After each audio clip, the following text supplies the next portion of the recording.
The rain fell in relentless sheets over South Brooklyn, turning cracked sidewalks into mirrors that reflected broken streetlights and faded apartment windows, while the cold wind pushed damp air through every narrow alley as Julia Bennett tightened her grip around her father's shoulders and adjusted his arm across the back of her neck for what felt like the 100th time that night.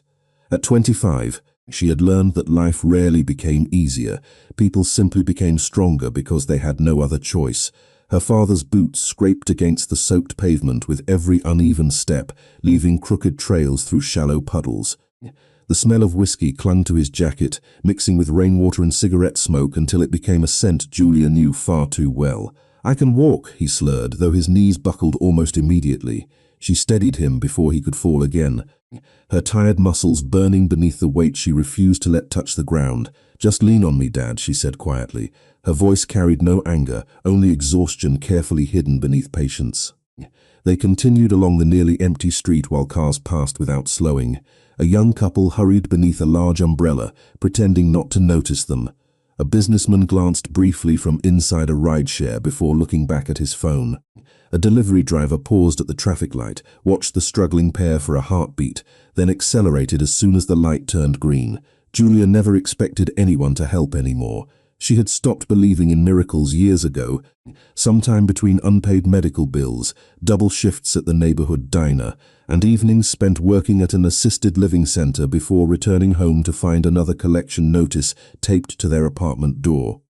Every day felt carefully balanced between survival and collapse, and somehow she kept choosing survival. Her father coughed weakly before lowering his head in shame. "You should have left me there," he whispered without meeting her eyes. Julia looked ahead toward the old brick apartment building standing several blocks away, its weathered fire escapes disappearing into the darkness above. "You're still my father," she answered softly. He said nothing after that. Half a block away, hidden beneath the glow of a flickering street lamp, a black SUV rested silently beside the curb. Rain rolled across its tinted windshield while the engine purred almost silently beneath the hood. Inside the warm cabin, Damien Rousseau watched through the glass without saying a word. His driver glanced toward him through the rearview mirror before asking, "Should we continue, sir?" Damien ignored the question. His attention remained fixed on the young woman struggling beneath the weight of the older man. She could have abandoned him. No one on that street would have blamed her. Instead, every time he stumbled, she adjusted her footing, lifted him again, and continued forward without complaint. Damien had spent years watching people reveal themselves under pressure. Money revealed greed, power revealed fear, desperation revealed truth, yet this woman revealed something entirely different. Compassion that survived exhaustion, loyalty that survived disappointment, strength without performance. "Who is she?" Damien finally asked. One of the men seated beside him unlocked an encrypted tablet already connected to the organization's internal records. His fingers moved quickly across the screen before he shook his head. "No immediate identification, sir." Damien continued watching. Beneath another aging street lamp, Julia carefully lowered her father onto a weathered bench so he could catch his breath. She flexed her aching fingers one by one before kneeling to retie the loose lace on one worn sneaker. Her hands trembled from fatigue, but when her father looked at her with embarrassment filling his tired eyes, she answered him with the smallest smile. It was fragile, almost invisible, yet somehow it carried more strength than words ever could. "We're almost home," she whispered. She helped him stand again. Together they crossed the final intersection before reaching the apartment building. The entrance light buzzed overhead as she pulled the heavy front door open with one hand while supporting her father's weight with the other. The elevator had been broken for months. She sighed almost silently before looking toward the narrow staircase disappearing upward. "3 flights," she murmured. Her father laughed bitterly. "I used to carry you when you fell asleep." Julia nodded while guiding him toward the first step. "I remember." His voice cracked. "Now look at me." She stopped climbing just long enough to tighten her grip beneath his arm. "Now it's my turn." They climbed slowly, one landing at a time. Every step sent sharp pain through her legs, but she refused to stop. By the time she unlocked the apartment door, rainwater dripped from every strand of her chestnut hair onto the worn wooden floor. She eased her father onto the old couch before removing his soaked boots and covering him with the only blanket that still held enough warmth for winter nights. Within moments he was asleep. Julia remained standing beside him in silence while rain tapped softly against the cracked windows. Tomorrow she would wake before sunrise to open the diner. After that came another shift caring for elderly residents before returning home to another pile of unpaid bills. It was the same routine every day, one burden after another, one step after another. Outside, across the street, the black SUV had not moved. Damien looked toward the third-floor apartment where a single yellow light now glowed behind faded curtains. Finally he spoke. The Bennett family. The head of security looked up immediately. "Sir?" Damien's eyes never left the apartment window. "Open every financial record connected to that family. All of them, every file, every transaction, every signature.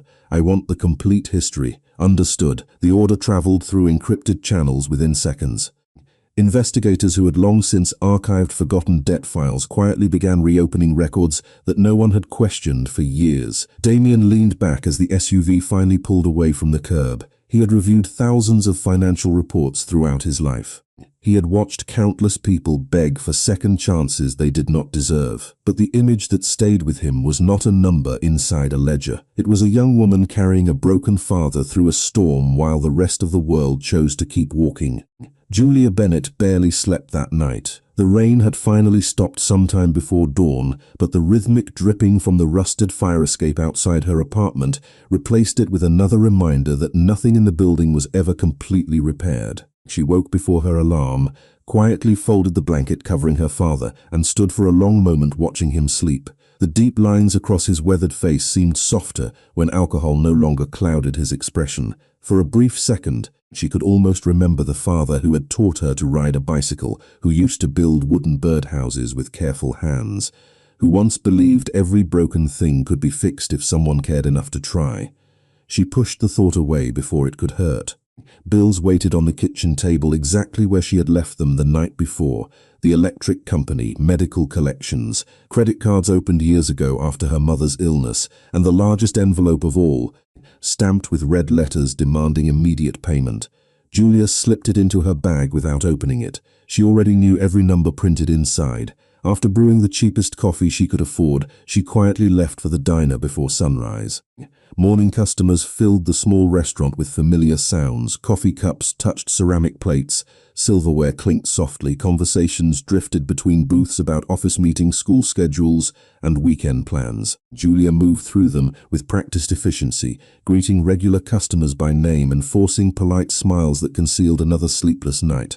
Around 10 o'clock her phone vibrated inside her apron pocket. She almost ignored it, assuming another collection agency had found a new number to call. During a short break she stepped outside beside the delivery entrance and answered anyway. "Mrs. Bennett?" a calm female voice asked. "Yes, this is Patricia Collins from Collins and Avery Legal Services. I'm calling regarding account number ending in 4276. Julia closed her eyes. "I know the account." "Actually," the woman continued, sounding almost surprised herself, "there has been an update this morning." Julia leaned against the brick wall. "The outstanding balance has been paid in full." Silence settled between them. She frowned. There must be some mistake. "No, ma'am, the payment cleared at 8:14 this morning." Julia looked toward the busy street where yellow taxis rolled past one after another. "Who made the payment?" "I'm sorry. The client requested complete confidentiality. Can you at least tell me if it was someone from my family?" "I'm afraid I cannot disclose any identifying information." The call ended with polite apologies, but Julia remained standing beside the alley for several moments, staring at her dark phone screen. "Paid in full." The words refused to make sense. Nobody in her family had money. She certainly did not. Her father barely remembered paying utility bills, let alone thousands of dollars toward old debt. The rest of her shift passed in a blur. Every few minutes she found herself replaying the conversation while refilling coffee or carrying plates to waiting customers. That afternoon she left the diner and walked directly toward the small law office downtown, determined to hear the same answer in person. Patricia Collins greeted her with professional courtesy before leading her into a quiet office overlooking the street below. She slid a printed statement across the desk. Julia examined the numbers carefully. The balance showed 0, interest forgiven. Collection process terminated. Official seals marked every page. "Whoever paid this," Patricia said gently, "also instructed us to remove every legal action connected to the account." Julia looked up. Why?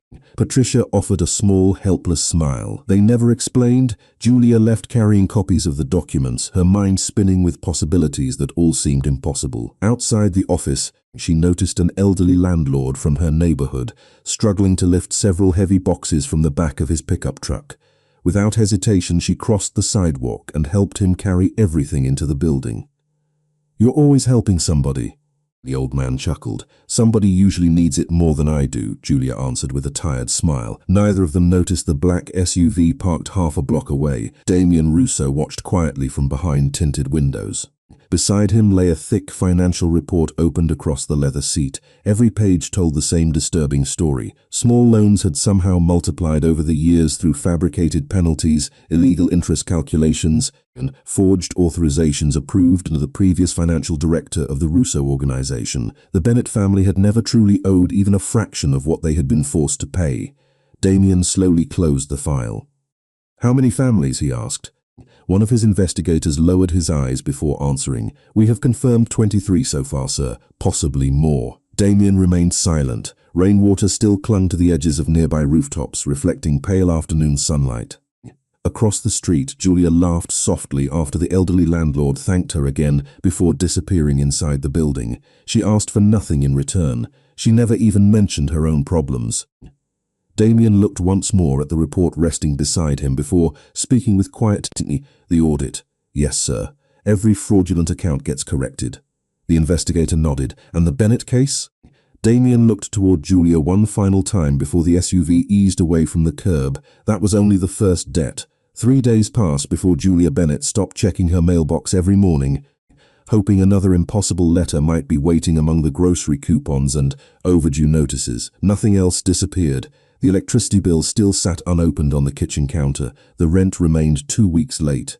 Her father's prescription refill still cost more than she could comfortably afford. Yet one debt had vanished as if it had never existed, leaving behind a question far heavier than the balance itself. She had asked the law office twice, called every relative she could think of, even questioned her father during one of his rare sober afternoons. He only looked confused before quietly shaking his head. "If I had that kind of money," he said with a tired smile, "we wouldn't still be living here." Julia believed him. Whoever had helped them wanted to remain invisible. That mystery followed her everywhere. On Friday afternoon, she finished her shift at the diner and walked toward the assisted living center where she worked evenings. Autumn sunlight filtered between rows of brick buildings, warming sidewalks still stained from earlier rain. A delivery cyclist rushed past too quickly, striking the corner of an elderly woman's shopping cart. 2 paper bags split open, sending oranges, canned soup, and medicine bottles rolling across the sidewalk. Several pedestrians stepped around the scattered groceries without slowing. Julia instinctively hurried forward. "Are you all right?" she asked, kneeling beside the older woman before gathering the medicine bottles one by one. "I am fine," the woman answered softly, though her hands trembled as she reached for the oranges rolling toward the curb. Julia caught the last one just before it disappeared beneath a parked truck. "Here," she smiled, placing everything carefully back inside the torn bags before removing the lightweight cardigan from her own shoulders. She wrapped it beneath the ripped paper to hold the groceries together. "But that is yours," the woman protested. "I can wash it later," Julia simply laughed. "Keeping your medicine dry is more important." The older woman thanked her several times before continuing toward the nearby apartment complex. Julia watched until she disappeared safely inside before resuming her own walk, unaware that someone had observed every second of the encounter. Across the street, inside a quiet coffee shop, Damien Russo lowered the porcelain espresso cup he had barely touched. He had arrived 10 minutes earlier for a meeting with an investment attorney who was now running late, but his attention had gradually shifted from business reports to the woman outside. He recognized her immediately, the same determined posture, the same worn shoes, the same habit of helping people without hesitation.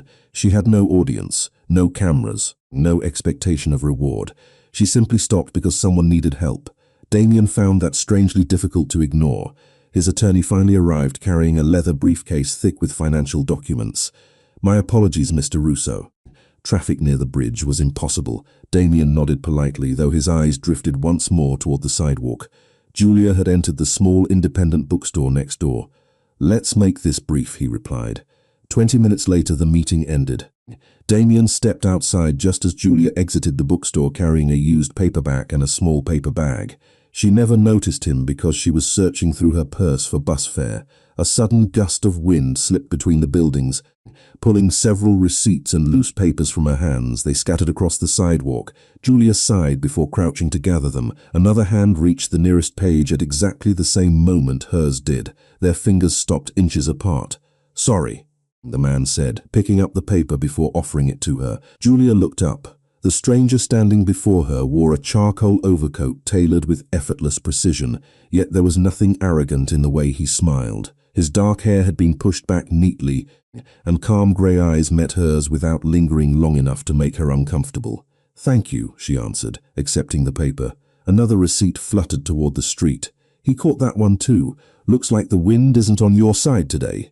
Julia laughed quietly for the first time in days. It usually isn't. Together they gathered the remaining papers before the breeze could steal them again. "You dropped this too," he said, handing her the worn paperback. She glanced at the faded cover and smiled. "I almost lost the best part." He looked briefly at the titles. "Used copies are cheaper," she admitted. "Besides, good stories don't get old." Something about that answer made Damien pause. Most people talked about prices or convenience. "She talked point," he replied. A city bus rumbled toward the stop across the intersection. Julia glanced at it before looking back. "That is mine. Then you should not miss it." She nodded gratefully. "Thank you for helping." Damien simply inclined his head. Julia stopped halfway toward the crosswalk. She slowly turned around, surprise replacing the smile that had been on her face only seconds earlier. "How do you know my name?" Damien held her gaze for one quiet heartbeat before answering with the calm confidence of someone accustomed to revealing only part of the truth. "We have a mutual acquaintance." Before Julia could ask another question, a black sedan pulled smoothly to the curb beside him. He stepped inside without another word, and the vehicle disappeared into afternoon traffic, leaving Julia standing beneath the fading sunlight with one impossible question echoing louder than ever inside her mind. Julia Bennett replayed the stranger's final words in her mind for the rest of the evening. "We have a mutual acquaintance."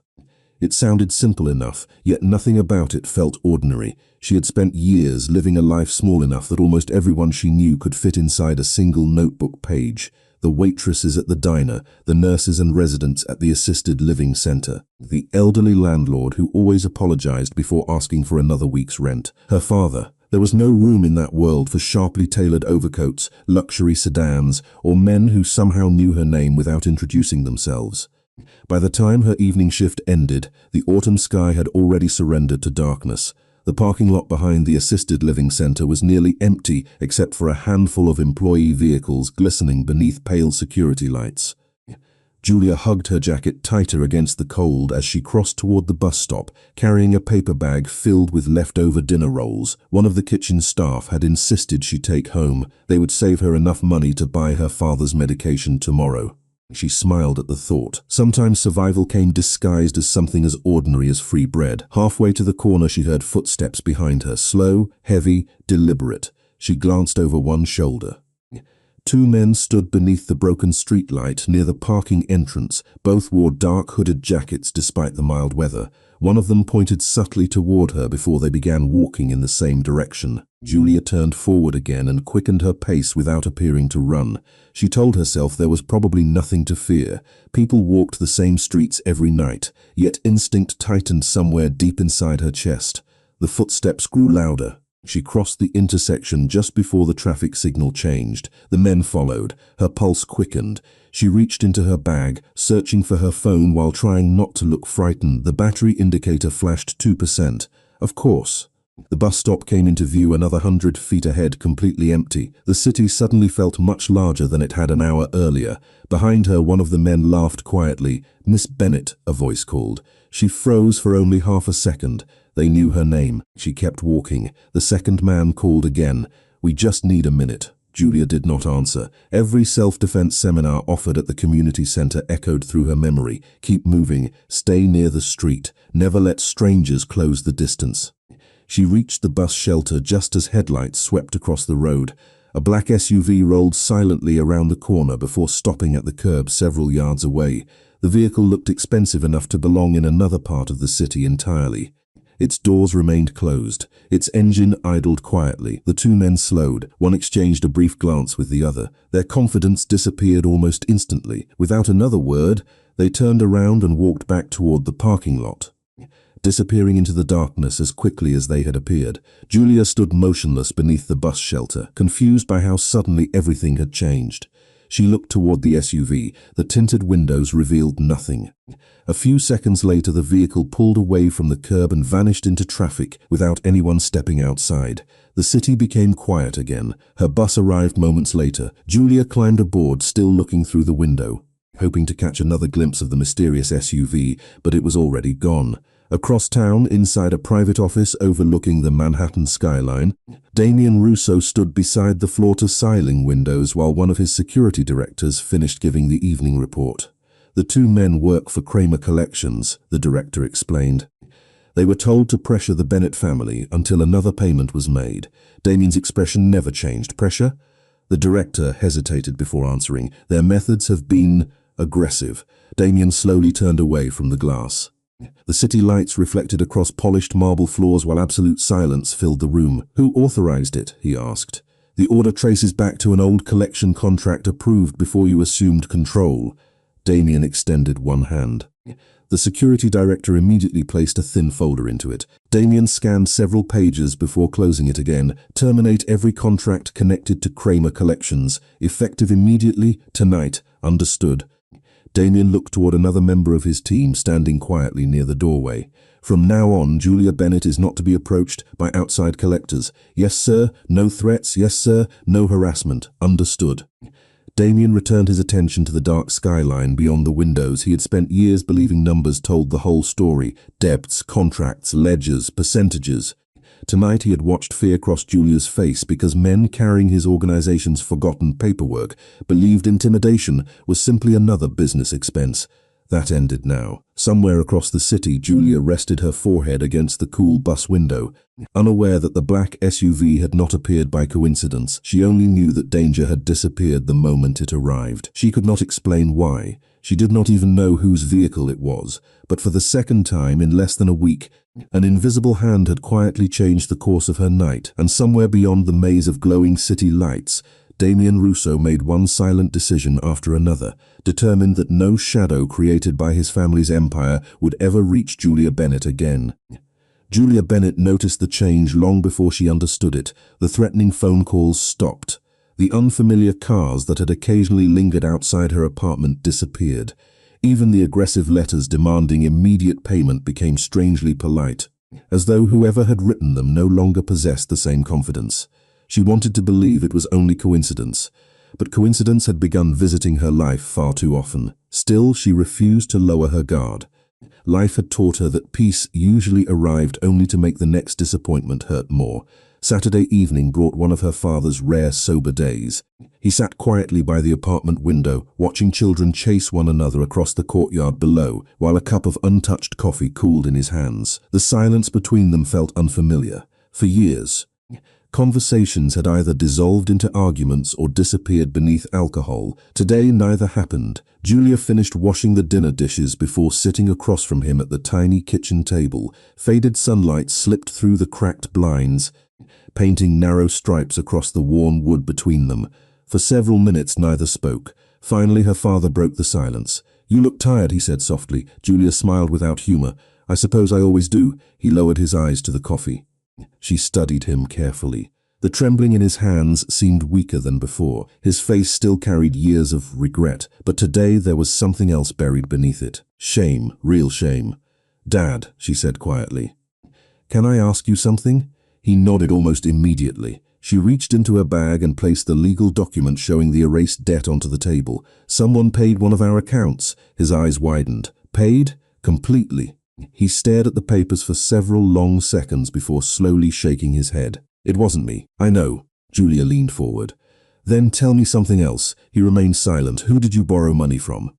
The question seemed to steal the air from the room. Her father's shoulders stiffened. He looked toward the window instead of at her. "Dad."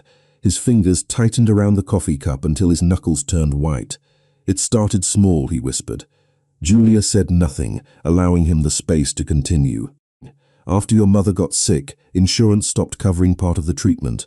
His voice cracked. I thought I could work extra shifts. I thought I could pay everything back before anyone noticed. Tears gathered in Julia's eyes, but she blinked them away. She had been only 13 when her mother died. No one had ever explained how desperate those final months had truly been. How much did you borrow? She asked gently. He swallowed hard. $20,000. Julia stared at him in disbelief. It was all I borrowed. He finally looked at her, his exhausted eyes filled with guilt. I signed one loan one. Julia slowly opened another folder containing years of collection notices. The total demanded now exceeded $400,000. Then how? He shook his head before she finished. I don't know. His breathing grew heavier. Every few months there were new fees, new penalties, new contracts they said I had signed. But you didn't? No. He covered his face with both hands. I stopped understanding the paperwork years ago. Julia felt something inside her quietly shift. Until now she had believed her father had simply made terrible decisions that buried them both. For the first time, another possibility emerged. What if someone had wanted the debt to grow? What if every impossible number had been carefully designed? Her father slowly stood and crossed the room toward an old wooden cabinet that had not been opened in years.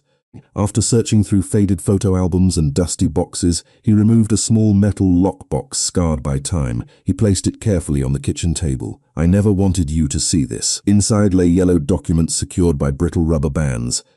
Old bank receipts, medical invoices, loan agreements. Julia sorted through them carefully until one page caught her attention. The original contract listed exactly $20,000, nothing more. Attached to it was a business card bearing the name of a financial manager she had never seen before. The signature beneath the company's logo had almost faded away with age. Her father stared at it as though looking at a ghost. That man, he whispered. Everything changed after I met him. At that exact moment, several miles away inside Russo Financial Holdings, Damien Russo stood over a conference table covered with identical copies of financial records recovered during the ongoing audit.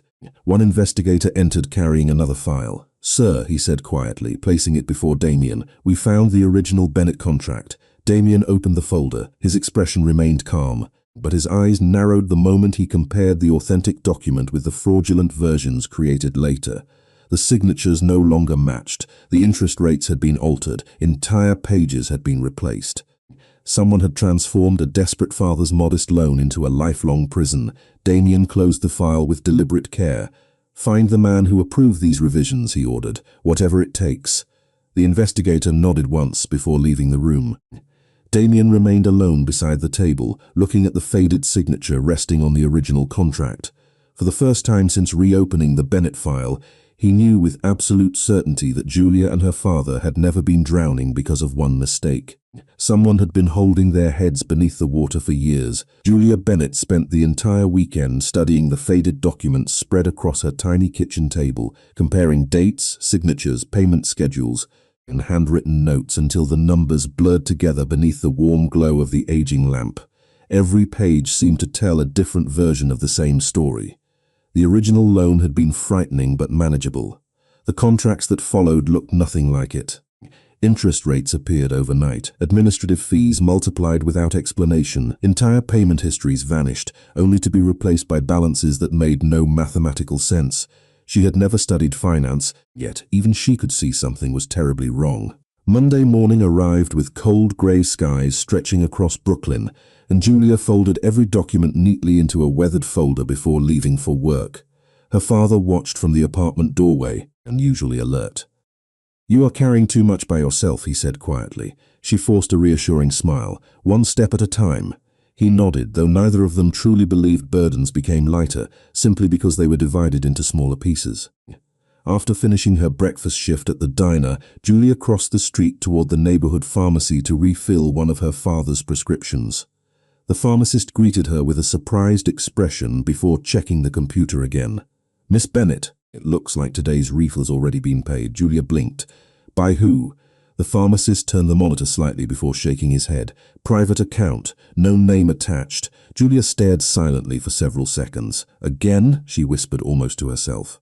She accepted the medication with quiet gratitude but walked back outside carrying more questions than answers.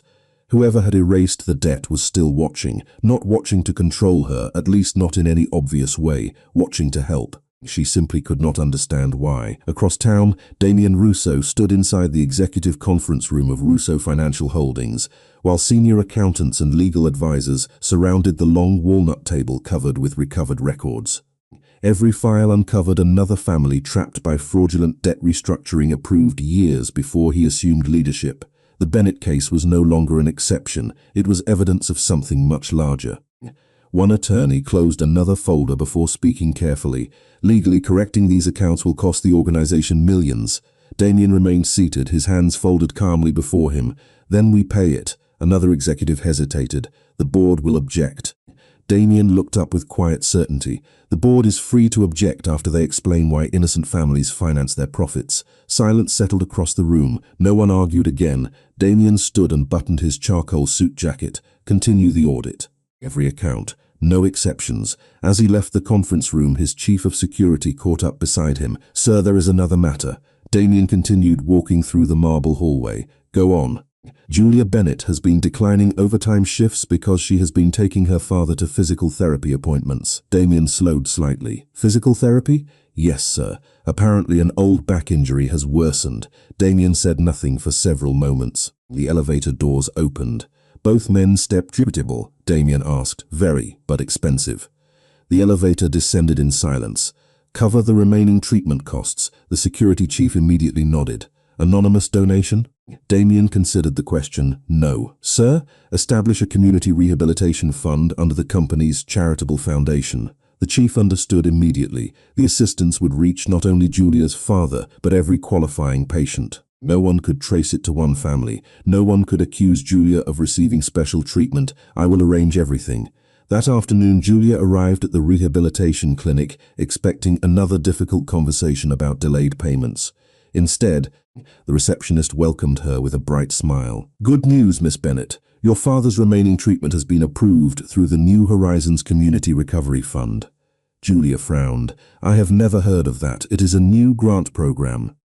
The paperwork came through this morning. Julia accepted the documents almost cautiously. Who sponsors it?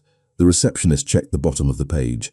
A private charitable foundation. No further explanation appeared. Later that evening, after helping her father complete his therapy session, Julia stopped at the small Italian restaurant near the subway station to buy 2 bowls of soup for dinner. The place was unusually crowded. Every table seemed occupied except one in the far corner. She waited patiently near the entrance until a familiar voice spoke behind her. Looks like we keep choosing the same neighborhoods. Julia turned. The well-dressed stranger from outside the bookstore stood only a few feet away, holding a reservation card in one hand.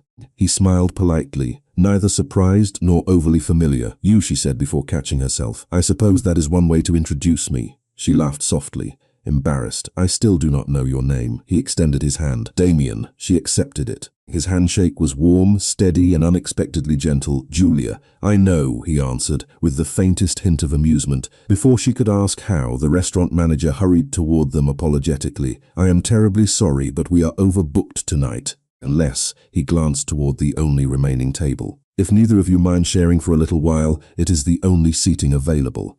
Julia immediately shook her head. That is all right. I can leave.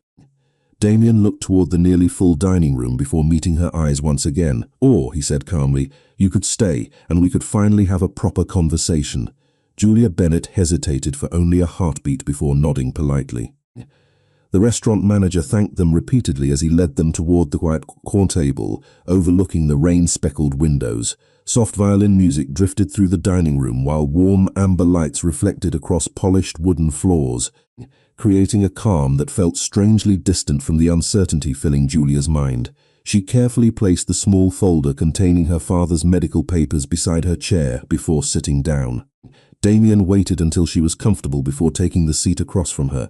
It was a small gesture, almost invisible, yet she noticed it. Most people hurried through ordinary moments. He never seemed to. A waiter arrived with menus, but neither of them looked at them immediately.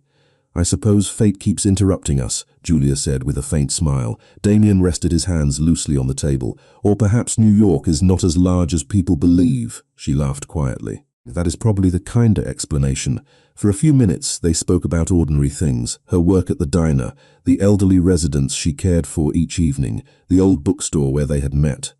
Damien listened far more than he spoke. asking simple questions without ever making the conversation feel like an interview. Julia found herself relaxing despite still knowing almost nothing about him. "And what about you?" she finally asked. "What do you do?" Damien paused briefly before answering. "Finance," she smiled. "That sounds much less exhausting than carrying trays all day. It has its moments. You travel a lot, more than I would like. Family business?" His eyes held hers for the briefest instant before he nodded once. "Something like that." Julia sensed there was more behind every answer, yet she could not explain why. He never lied outright. He simply stopped one sentence before the truth became complete. Dinner arrived, and conversation slowed naturally as they ate. For the first time in weeks, Julia realized she was enjoying herself. There was no pressure, no pity, no uncomfortable sympathy. Damien treated her as though she was simply another person worth listening to. That feeling alone was surprisingly rare.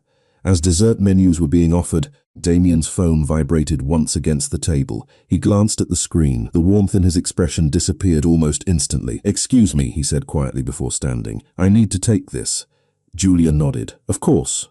He walked toward the private hallway leading to the restaurant's rear terrace.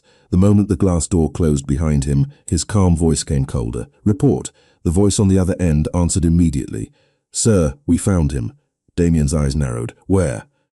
"An abandoned warehouse near Red Hook. He has been moving records since yesterday. Do not touch him, sir. Not until I see every document. Understood?" Damien ended the call and remained standing beneath the covered terrace, while rain tapped softly against the metal railing. The investigation was moving faster than expected. The former financial director had begun destroying evidence. That meant he already suspected someone was closing in. Damien slipped the phone back into his pocket and took one slow breath before returning inside. As he approached the dining room, another voice stopped him. "Boss." One of his security men had entered quietly through the side entrance, dressed like any ordinary customer. He lowered his voice immediately after realizing Julia sat only a short distance away. "The vehicle is ready." Damien gave the smallest nod. "Wait outside." Unfortunately, someone else had heard that single word. Julia looked up just as the security man walked away. Her eyes followed him briefly before returning to Damien. "Did he just call you, boss?" she asked carefully. Damien remained standing beside the table. For the first time since they had met, silence stretched uncomfortably between them. He could have dismissed it as workplace slang. He could have smiled and changed the subject. Instead, he chose not to insult her intelligence. "Yes," he answered quietly. Julia searched his face, suddenly remembering the black sedan, the expensive clothes, the mysterious legal payments, the anonymous charity fund, the men who had walked away the moment a black SUV appeared, and the strange confidence with which everyone around him seemed to move. Small pieces scattered across her memory began fitting together with frightening speed. "Who are you?" she whispered. Damien held her gaze without flinching.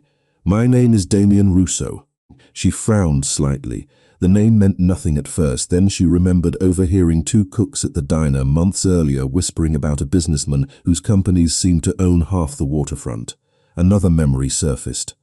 A newspaper headline left behind by a customer, and beneath those legitimate businesses, rumors, endless rumors. Julia's face slowly lost its color. "Rousseau," she repeated almost soundlessly. Damien knew exactly what came next. She looked toward the restaurant entrance where two impeccably dressed men now stood waiting with quiet discipline, not bodyguards trying to hide what they were, professionals who no longer needed to. She looked back at him. "You are." The words caught in her throat. Damien answered before she forced herself to finish the sentence. "Yes, nothing more." He did not deny it. He did not defend it. He simply acknowledged the truth. Julia pushed her chair back so quickly it scraped sharply across the wooden floor. Every conversation inside the restaurant seemed to disappear beneath the pounding of her heartbeat. The man who had quietly entered her life, the man who somehow knew everything, the man connected to impossible acts of kindness, was also the man whose family name carried whispers of power, fear, and organized crime throughout New York. She picked up her bag with trembling hands, unable to decide whether to stay, run, or demand answers. Damien made no move to stop her. He only watched as the distance between them suddenly felt far greater than the width of a restaurant table. Julia Bennett did not remember leaving the restaurant. One moment she was standing beside the table, staring at Damien Rousseau as if the room had suddenly shifted beneath her feet, and the next she was outside, cold night air filling her lungs while traffic rushed past in streaks of white and red. Her heartbeat refused to slow. Every conversation they had shared replayed inside her mind with cruel clarity. The bookstore, the pharmacy, the charity fund, the mysterious debt that had vanished. The black SUV that had appeared exactly when two men cornered her outside the assisted living center. None of it had been coincidence. Every impossible moment traced back to one man. She stopped beneath a glowing street lamp and wrapped both arms around herself, trying to separate the Damien she had come to know from the name that now echoed through every frightening rumor she had ever heard. Russo, the surname carried stories people whispered instead of spoke aloud. Powerful businessmen, private security, unexplained disappearances, financial empires no one questioned. She had spent years avoiding trouble, yet somehow she had walked straight into the orbit of the most dangerous man she had ever met. Behind her, the restaurant door opened quietly. Damien stepped outside but made no attempt to approach her. He understood that closing the distance now would only push her farther away. The rain had returned as a light mist, settling across the empty sidewalk while silence stretched between them. Finally, Julia turned to face him. "Did you know who I was from the beginning?" "Yes." Her jaw tightened. So every conversation, every chance meeting, not every meeting was planned, but some were. He remained silent for a moment before nodding once. "Yes." Julia laughed softly, though there was no joy in the sound. "I thought I was meeting someone kind." Damien looked directly at her. "You did." She shook her head. "I do not even know if anything you told me was real. Everything I told you was true, not everything." Tears threatened to rise, but she refused to let them. "You never told me who you really were." Damien's voice stayed calm. "You never asked my last name." Julia stared at him in disbelief. "That is your defense?" "No." He took a slow breath. It's simply the truth." She looked away. Part of her wanted him to argue, to make excuses. Instead, he accepted every accusation without trying to protect himself. Somehow that made everything even more confusing. She asked quietly. Damien did not answer immediately. "Some accounts have been corrected." "That is not what I asked." "No." His reply surprised even her. Julia frowned. "No?" "I corrected fraudulent accounts that never should have existed." He held her gaze steadily. "I did not buy your life, Julia." She searched his face for any sign of deception and found none. Before she could ask another question, his phone vibrated.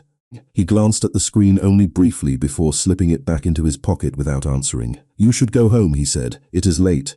Julia took one slow step backward. "Do not follow me." Damien inclined his head once. "I will respect that." She turned and walked away without looking back. He remained standing beneath the restaurant lights until she disappeared around the corner. Only then did he answer the waiting call. "Report." The investigator's voice came immediately. "Sir, we recovered another storage unit before it was cleared out. What did you find?" "Original loan ledgers." Damien's expression hardened. "Original?" "Yes, sir. Handwritten books. They predate the digital system."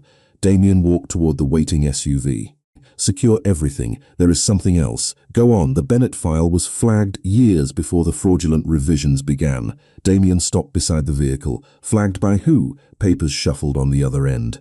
"Former financial director Harold Mercer personally authorized a special review." Damien slowly closed his eyes. Mercer, the name had surfaced repeatedly over the past week. Every forged contract, every manipulated interest rate, every disappearing payment history to the same man. "Keep digging," Damien ordered quietly. "I want every transaction Mercer ever approved." "Understood." Meanwhile, Julia reached her apartment just after midnight. Her father sat awake at the kitchen table waiting for her, concern immediately crossing his face the moment he saw her expression. "What happened?" he asked. She set her purse down without answering. Then she slowly removed the old loan documents from her bag and spread them across the table once more. This time she noticed something she had overlooked before. In the upper corner of one yellowed contract sat a faded blue stamp almost hidden beneath later revisions. The words were barely readable, but one name remained unmistakably clear. Harold Mercer. Her father looked down at the page and the color drained from his face. His hands began trembling so violently that one of the documents slipped onto the floor. "No," he whispered. "It cannot be him." Julia looked up sharply. "You know this man?" Her father closed his eyes as though an old wound had suddenly been torn open. When he finally spoke, his voice was barely louder than the rain tapping against the apartment window. "He was the man who promised he would save us." Julia Bennett stared at her father without blinking, convinced she had misheard him. The apartment seemed smaller than ever as silence settled between them, broken only by the old radiator clicking against the cold night air. Her father remained seated at the kitchen table. his trembling hands resting on either side of the faded loan agreement, as though touching it too firmly might reopen years he had spent desperately trying to forget. "You said he wanted to save us," Julia whispered. Her father slowly nodded, his tired eyes fixed on the faded blue stamp bearing Harold Mercer's name. That was exactly how he introduced himself. He swallowed hard before continuing. "He came to the hospital 3 days after your mother's second surgery. I had already borrowed money from the bank, exhausted my retirement savings, sold my truck, even borrowed from friends. Then someone handed me his business card." Julia pulled her chair closer, afraid that if she interrupted, he might never continue. "He wore an expensive suit," her father said quietly. He spoke softly. "He knew everything about our situation before I even opened my mouth. He said he specialized in helping working families survive temporary financial emergencies." He laughed bitterly. "He called it compassion." Julia looked down at the original contract again. $20,000, nothing more. "He explained every page," her father continued. "He promised fixed payments, low interest, no hidden penalties." His voice cracked.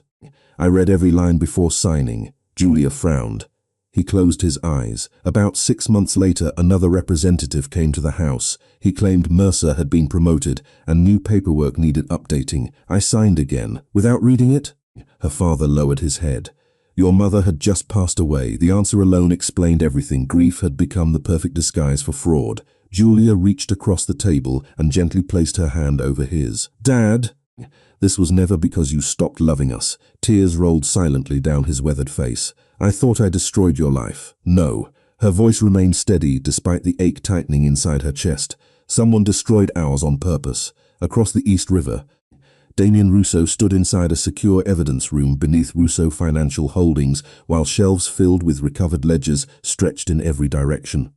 2 forensic accountants carefully photographed handwritten payment books before sealing each one inside protective evidence containers.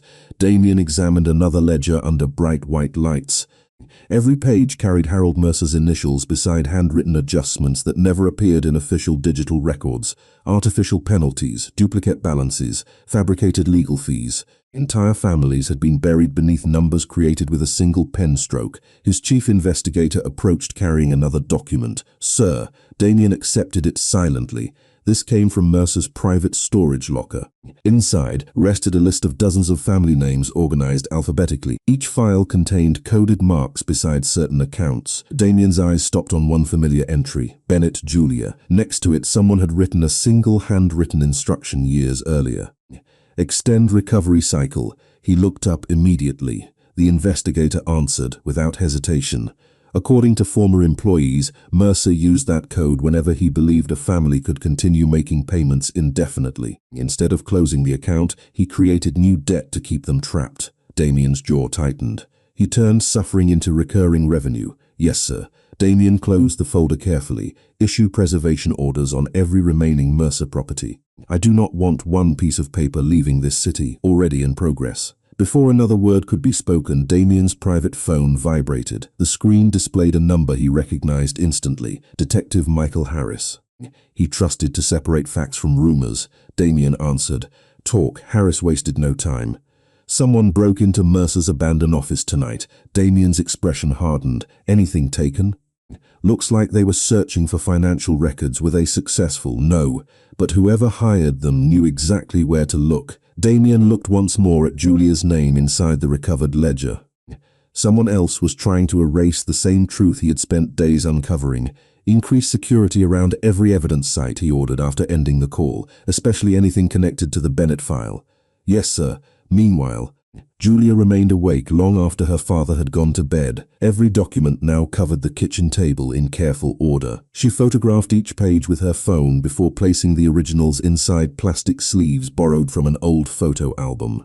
If someone had manipulated their lives through paperwork, then paperwork might finally set them free. As she reached for the last folder, a folded newspaper clipping slipped from between 2 contracts and drifted onto the floor. Yellow with age, it carried a headline from nearly 12 years earlier. "Local business executive millions to family relief program." Beneath the smiling photograph stood Harold Mercer, shaking hands with city officials while accepting an award for community service. Julia felt a chill run through her. The man who had stolen years from struggling families had once been celebrated as a philanthropist. She turned the clipping over. On the back, written in her mother's familiar handwriting, were only 7 words. Never trust kindness that asks for signatures.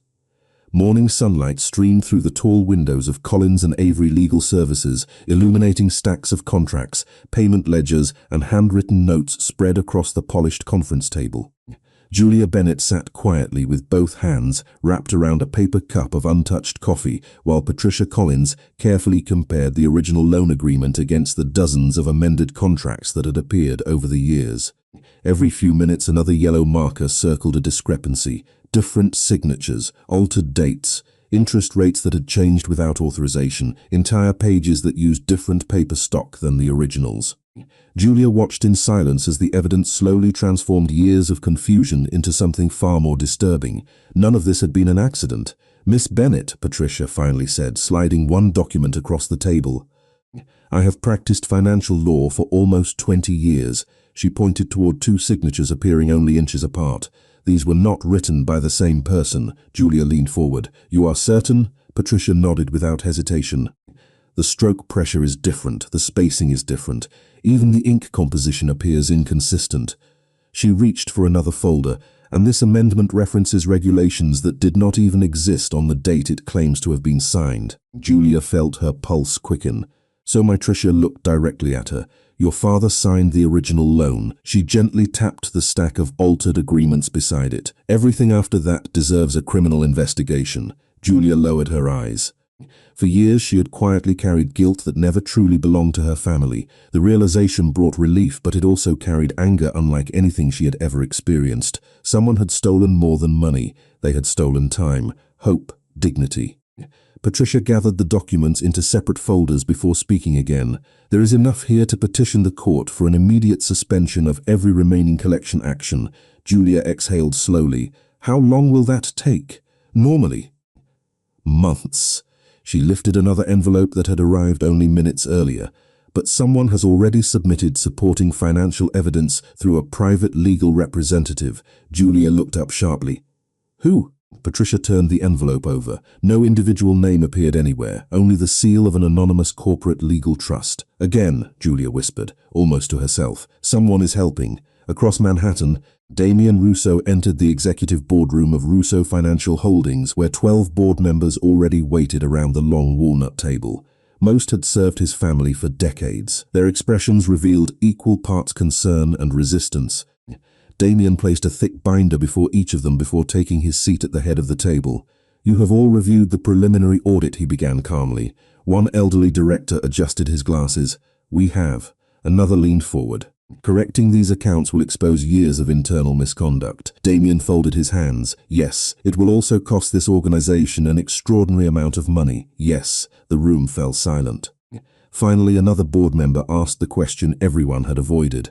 "Why pursue this now?" Damien looked around the table without raising his voice. "Because every dollar earned through fraud belongs to someone else." Several directors exchanged uneasy glances. The previous administration approved these practices. Damien's expression remained unreadable. "And I lead this administration," no one answered. He opened the first binder. Photographs of forged contracts filled the opening pages. Original signatures appeared beside fabricated revisions. Handwritten accounting codes documented years of manipulation. "This organization will compensate every verified victim," Damien said. "Immediately." One director shook his head. "Investors will panic." Damien calmly closed the binder. "Then they will learn that integrity is more valuable than fear." The meeting ended without applause or protest. The decision had already been made long before anyone entered the room. Late that afternoon, Julia left the law office carrying another folder of certified copies. She paused outside beneath clear autumn skies before noticing an elderly man struggling to lift a fallen bicycle after being knocked aside by a delivery scooter. Without thinking, she hurried across the sidewalk, helping him stand before inspecting the scrape along his elbow. "I am all right," he insisted. Julia smiled gently. "Humor me anyway." She retrieved the dropped groceries, straightened the bicycle handlebars, and waited until he safely continued down the street. Neither of them noticed the black sedan parked quietly across the intersection. Damien watched from the rear seat without lowering the window. His chief investigator sat beside him, holding a newly recovered ledger. "Sir," the investigator said softly. Damien accepted the book. Tucked between two accounting pages rested a sealed envelope addressed in Harold Mercer's handwriting. Across the front in faded blue ink, only 4 words had been written. Asterisk for Damien Rousseau only. Damien stared at the envelope for several silent moments before carefully slipping it inside his briefcase unopened. Some truths could not be rushed. Across the street, Julia looked up as the familiar black sedan slowly merged into afternoon traffic. She caught only the briefest glimpse of its polished rear window before it disappeared around the corner, leaving her with the unmistakable feeling that the invisible presence surrounding her life had drawn closer than ever before, while neither she nor Damien yet realized that the letter waiting inside his briefcase would soon connect both of their lives in ways neither had imagined. Damien Rousseau did not open the envelope until long after sunset.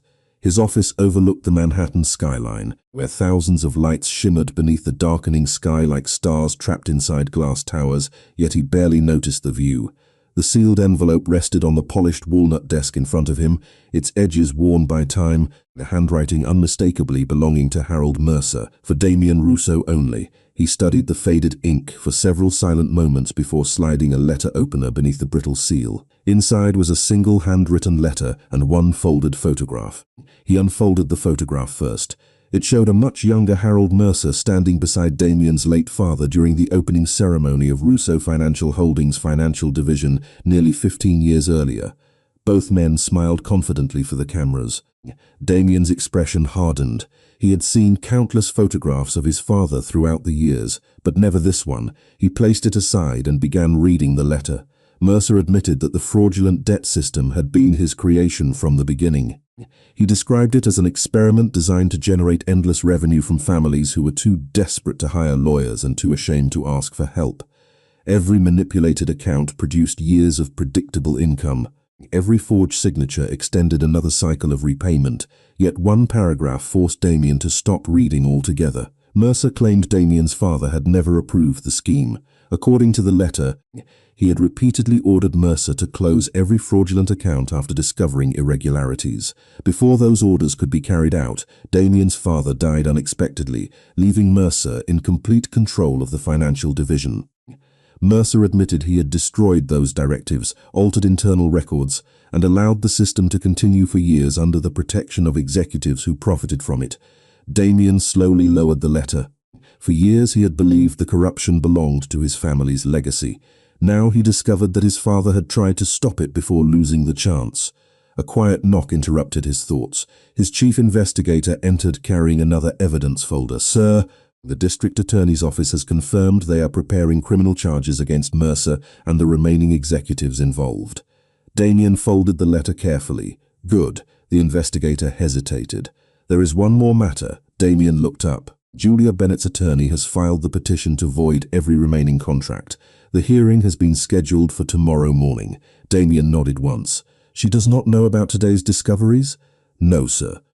"Keep it that way until the evidence is formally submitted." The investigator left, closing the office door behind him. Damien returned his attention to the letter.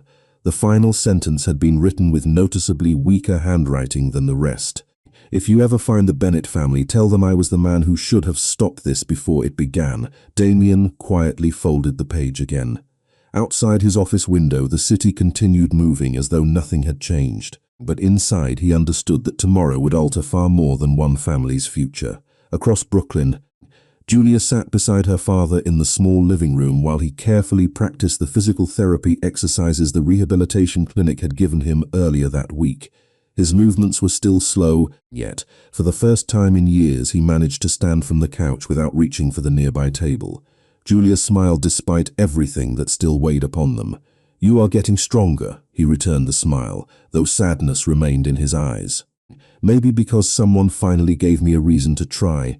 Julia looked away toward the window. She still had not told him about Damien Rousseau. She was not certain she knew how. Every time she remembered his quiet voice, the patience with which he listened, or the kindness he showed without asking for anything in return, another image interrupted those memories. 2 security men calling him boss inside the restaurant. She still could not reconcile those 2 versions of the same man. Her phone vibrated on the coffee table. The screen displayed Patricia Collins. Julia answered immediately. Patricia sounded unusually excited. "The judge has moved your hearing to the first session tomorrow morning." Julia sat upright. Tomorrow, yes, and there is something else. She lowered her voice. An anonymous legal team has submitted additional evidence supporting every claim we made. Whoever they are, they have uncovered documents I did not even know existed. Julia closed her eyes briefly. The invisible hand had reached her again. Do you know who they are? She asked softly. Patricia laughed. No, but whoever they are, they seem determined to make sure your family finally receives justice. After ending the call, Julia remained sitting quietly while her father continued his exercises nearby. Somewhere across the city, someone she barely understood had spent days fighting battles she never knew were being fought. She still did not know whether she could trust Damien Russo, but one truth had become impossible to deny. Every step leading them closer to freedom carried traces of his unseen hand, and by the time the sun rose over Manhattan the next morning, the choices he had made in silence would finally begin speaking for themselves.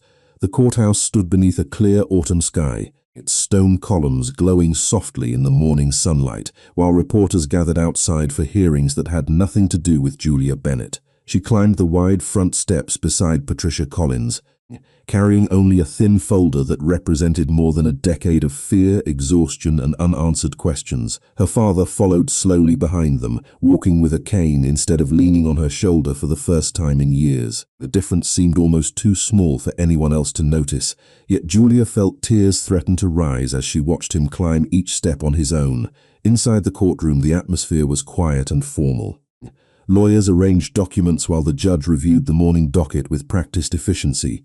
Julia sat beside Patricia, folding her hands tightly in her lap as every heartbeat seemed louder than the last. Across the aisle, attorneys representing the collection companies appeared unusually tense, whispering among themselves as they opened thick binders that looked hastily assembled. The hearing began precisely at 9 o'clock. Patricia rose first, presenting the original loan agreement alongside every altered contract recovered during the investigation. One by one, forensic reports confirmed forged signatures, fabricated penalties, unlawful interest calculations, and falsified payment histories. Each expert testified calmly, dismantling years of deception with facts that could no longer be ignored. Then the defense attempted to argue that the disputed documents reflected standard business practices inherited from previous management. Before the statement could gain momentum, another attorney quietly entered the courtroom carrying 2 sealed evidence boxes. He introduced himself only as counsel representing an independent corporate audit commissioned by Russo Financial Holdings. Julia's eyes widened. She had not seen Damien anywhere inside the courtroom, yet somehow his presence reached the room before he did. The attorney submitted original handwritten ledgers recovered from Harold Mercer's private archives. Internal directives proving Mercer had concealed fraudulent accounting practices and financial records confirming that millions of dollars had been collected illegally from dozens of families over many years. The courtroom fell completely silent as the judge reviewed the evidence. Even the opposing attorneys stopped objecting. After nearly 2 hours of testimony, the judge removed his glasses and looked directly toward Julia and her father. Based upon the overwhelming evidence presented before this court, he said steadily, all remaining collection actions against the Bennett family are hereby declared null and void. Every fraudulent contract associated with this matter is permanently invalidated. Julia closed her eyes as the words settled into her heart. For years she had imagined this moment so many times that she no longer believed it could truly happen. Beside her, her father quietly covered his face with trembling hands. He was not crying because the debt had disappeared. He was crying because someone had finally believed the truth he had carried alone for so many years. Outside the courthouse, reporters rushed toward attorneys representing the financial investigation, but Julia slipped quietly through a side entrance with her father and Patricia. Fresh autumn air filled her lungs as though the city itself somehow felt lighter. Her father stopped halfway down the courthouse steps and looked at the sky for a long moment before turning toward his daughter. I kept asking you to forgive me, he whispered, but I should have been asking you to believe me. Julia stepped forward and wrapped both arms around him. I never stopped believing you, she answered softly. I only did not know who had hurt us. A familiar voice interrupted the quiet moment. Now you do. Julia slowly turned. Damien Russo stood several feet away beside a black sedan, dressed in a dark navy suit without a single security guard standing beside him. For the first time since the restaurant, he had come alone. Her father recognized the name before the face. His expression tightened briefly before softening as he studied the man standing before them. Damien walked closer, but stopped at a respectful distance. "Mr. Bennett," he said calmly, "I owe you an apology." Julia's father looked confused. Damien continued without hesitation. "The organization I inherited failed your family. Even though I did not create what happened, I accepted responsibility for correcting it." Silence followed. Damien did not ask for forgiveness. He did not offer excuses. He simply acknowledged the truth. Julia looked into his eyes, remembering every anonymous act of kindness that had slowly surrounded her life. The erased debt, the rehabilitation fund, the legal evidence, the protection she never knew she had received. None of it had been done to make her dependent. Every action had been another attempt to return something that never should have been taken. Her father slowly stepped toward Damien and extended a weathered hand. "You cannot change the past," he said quietly, "but you changed the ending." Damien accepted the handshake with quiet respect. Julia felt something inside her finally loosen after months of uncertainty. The fear that had divided them inside the restaurant no longer carried the same weight because the truth now stood between them instead of secrets. Damien reached into his jacket and removed a small brass key attached to a simple leather tag. "The bank released the title this morning," he said, offering it to Julia. "Your family home is legally yours again." Julia stared at the key resting in his open palm before gently closing her fingers around it. This time, she did not pull her hand away. The first light of morning spread gently across South Brooklyn, replacing the cold rain that had filled the streets on the night everything began. The sidewalks still carried faint stains left by countless storms, but under the pale gold of sunrise they no longer looked abandoned. They looked like places where ordinary people could begin again. Julia Bennett stood outside the old apartment building with a cardboard box resting against her hip. Taking one slow look at the worn brick walls that had witnessed nearly every difficult chapter of her life. The cracked windows, the rusted fire escape, the flickering entrance light that had buzzed every winter evening, they were no longer symbols of defeat. They were reminders of how far she had come. Behind her, movers carefully carried the last pieces of furniture toward a small moving truck parked along the curb. There was no luxury, no extravagant celebration, just quiet progress. Her father stepped carefully through the front doorway, carrying a small wooden toolbox that had belonged to Julia's grandfather. Months earlier, he would never have managed the stairs without leaning heavily on her shoulders. Now he descended each step with the support of only a polished wooden cane, moving slowly but steadily under his own strength. Julia watched him reach the sidewalk before smiling to herself. It was the smallest victory anyone else might overlook. Yet, for her it meant everything. She no longer needed to carry him. "I almost forgot this," he said, lifting the old toolbox slightly. Julia laughed. "You would never forgive yourself if you left Grandpa's tools behind. Neither would he." They shared a quiet smile before another familiar vehicle rolled gently to the curb. The black sedan looked exactly as it always had, elegant without demanding attention. This time, however, no security team stepped out first. No one surrounded it.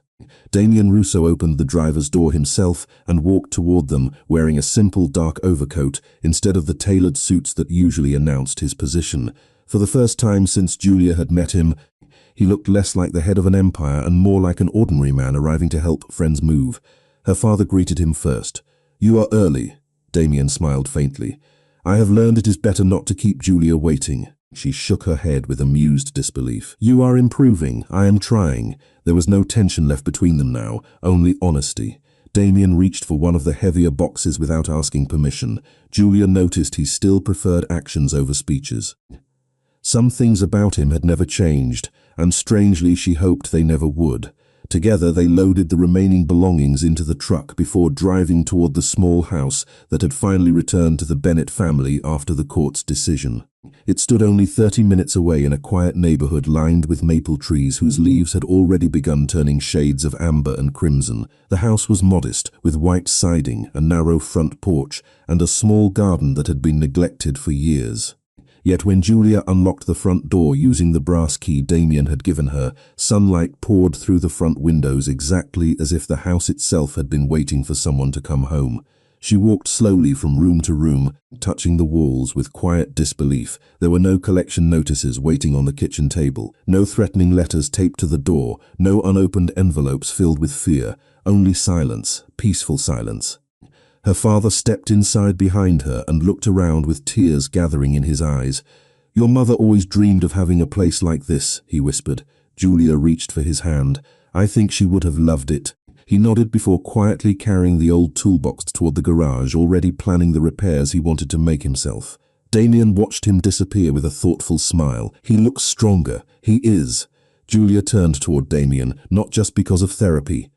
He understood what she meant. Hope had healed something medicine alone never could. They stepped onto the back porch where the morning sun warmed the wooden floorboards beneath their feet. Birds moved between the trees while children laughed somewhere farther down the street. For several peaceful moments neither of them spoke. Finally Julia broke the silence. "You know," she said softly, "for a long time I thought debt was only about money." Damien looked toward the horizon where the sun continued climbing above the rooftops. She smiled gently. "Now I know the worst debts are guilt, regret, and believing you have to carry everything alone." Damien nodded once. "And those cannot be erased by a signature." Julia looked at him, remembering the frightened stranger she had been on that rainy night, struggling beneath her father's weight while the rest of the city walked past without stopping. She remembered the mysterious phone calls, the disappearing debts, the hidden investigations, the painful truths, and the quiet man who had chosen responsibility over convenience every single time. Without saying a word, she reached for his hand. This time there were no questions left between them. Damien closed his fingers around hers with the same quiet certainty that had guided every choice he had made since the night he first saw her beneath the rain. Behind them, Julia's father opened the garage door and called out with a smile that neither of them had heard in years. "I think this place is finally ready to become a home." Julia looked back once toward the moving truck, then toward the road they had traveled to reach this moment. She realized she felt no desire to return to the past. Some chapters deserved to remain closed. Together they stepped forward into the sunlight, leaving behind the years that had once defined them, while the morning quietly reflected the night when everything had begun. On that first night, Julia had carried her father through the rain because no one else stopped to help. Now, beneath a sky filled with light instead of storms, they walked side by side, no longer carrying the weight of fear, guilt, or impossible debt, proving that some debts are paid with money, but the ones that truly change a life are paid with courage, responsibility, and love.